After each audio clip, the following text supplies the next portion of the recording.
Hi everyone, welcome back to the channel. In this video, I'll show you how to fix the Google Drive error that says no preview available, file is in owner's bin. This is the fully updated 2026 guide. This error appears when the owner of the file has deleted it or moved it into their trash or bin. When that happens, Google Drive blocks the preview for anyone else who tries to open the file, so the file won't open until the owner restores it. The most common cause is that the file was deleted by the owner. Sometimes the owner also changes sharing permissions, removes public access, or restricts viewing. You might also see this error if multiple Google accounts are logged in at the same time, or if your browser cache or extensions interfere with preview.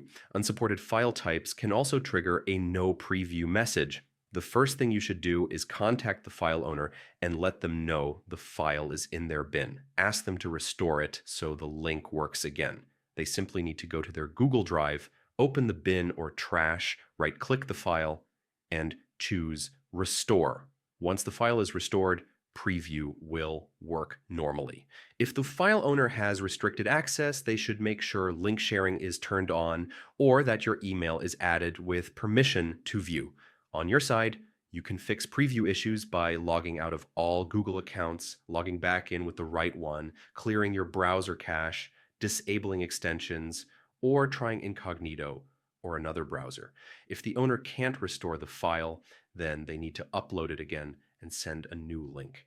Files inside the bin are automatically deleted after 30 days. Thanks for watching. If this guide helped you, make sure to like the video and subscribe to the channel for more helpful tutorials.